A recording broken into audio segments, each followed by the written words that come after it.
जो दूसरों की लकीरों को मिटाने में लगे रहेंगे वो दूसरों की लकीरों को भी नहीं मिटा पाएंगे और वो खुद भी नहीं बना पाएंगे, ये भी ध्यान रखें। इसलिए अगर दूसरे की लीक से अपनी लीक बड़ी करनी है तो आप अपनी लीक बड़ी खींच जाइए।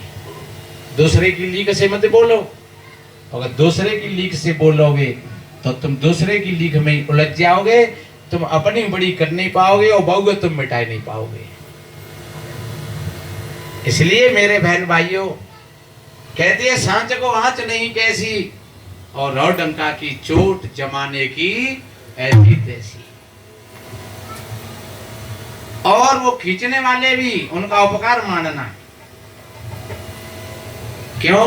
क्यों? उससे तुम्हें शक्ति मिल रही है, क्योंकि वो खींच रहे हो पीछे को और अपन खींच रहे आगे को, तो व्यायाम है रो नहीं है।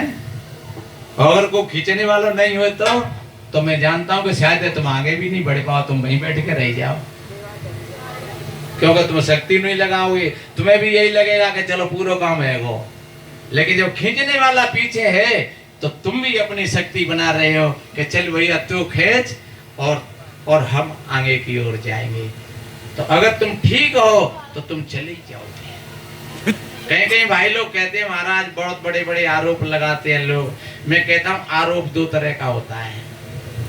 एक आरोप को तो ऐसे जानो जैसे सड़ा हुआ घास फूस, सड़ा हुआ घास फूस किसी के रास्ता में कोई लगाए दे तो वो एक चिनगारी को सौदा है। नेक वहां में आंच लग जाएगी सोई भक्स ना 1 मिनट में जर के खत्म हो जाएगा। आंच नहीं लगेगी तुम कूद के कट जाओगे, हालो वो टूट जाएगा, खुद जाएगा, उड़ जाएगा हाल, क्योंकि सरो घास ही तो है। लेकिन एक आरोप होता है वो फौलादों की तरह से होता है। जो घास और फूस की तरह का जो आरोप होता है वो बनावटी होता है। लोग ईर्ष्या में उसको लगाते हैं तो वो रोक नहीं पाता है, और जो फौलादों की तरह से होता है वो खुद आरोप किया हुआ होता है, और उस किए हुए आरोप से हमको कोई बचाने वाला नहीं है। इसलिए उनकी भी चिंता मत करना, आप अपनी तरफ देखते चले जाना। आप अपने लक्ष्य को सही साधते चले जाओगे तो ये सारी की सारी चीजें पीछे रह जाएंगी और जिस तुम्हारी सहायता करेंगी।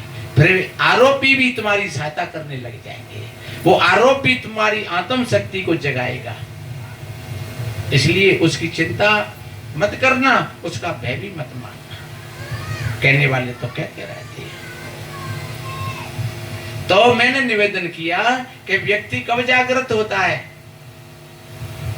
जब वास्तव में जब उसको कहीं चोट लगती है।